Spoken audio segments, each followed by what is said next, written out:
পঞ্চম শ্রেণীর গণিত অনুশীলনী 11 ক পৃষ্ঠা 121-এর 4 নম্বর সমস্যাটি আজকে আমরা সমাধান করব।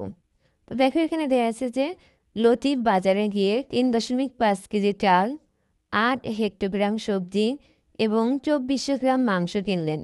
তিনি মোট কত কেজি বাজার করলেন? কত কেজি?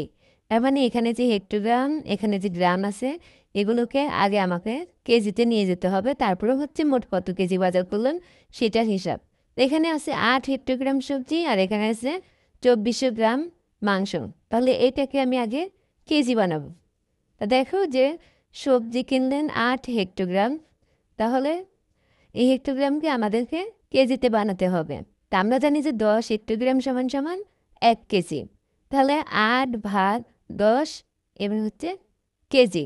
এবার 10 দিয়ে 8-এর ভাগ করার নিয়ম, এখানে একটা শূন্য আছে মানে এখান থেকে এক ঘর বামে দশমিক হবে। তো যেহেতু 8 আছে তাহলে এক ঘর বামে দশমিক এখানে হবে, আর আমি আগে একটা শূন্য বসিয়ে দিয়েছি, তাহলে 0.8 কেজি।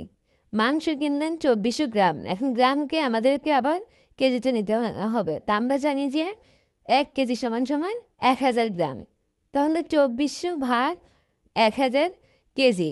এবার ভাগ করার নিয়ম, এখানে 3টে শূন্য আছে, এদিক দিয়ে 3 ঘর বামে এসে দশমিক বসবে। তাই 1 2 3, এই যে এখানে দশমিক, তাহলে 2.4। আর 4-এর দশমিকের পরে এখানে শূন্যর কোনো মূল্য নাই, এই জন্য এই শূন্য আর দিতে হবে না। তাহলে 2.4 কেজি। তাহলে চাল কিনলেন কত কেজি? 3.5 কেজি। সবজি কিনলেন 0.8 কেজি। মাংস কিনলেন 2.4 কেজি। এবার সবগুলো যোগ করলে হয় 6.7 কেজি। তাহলে মোট বাজার করলেন 6.7 কেজি। উত্তর 6.7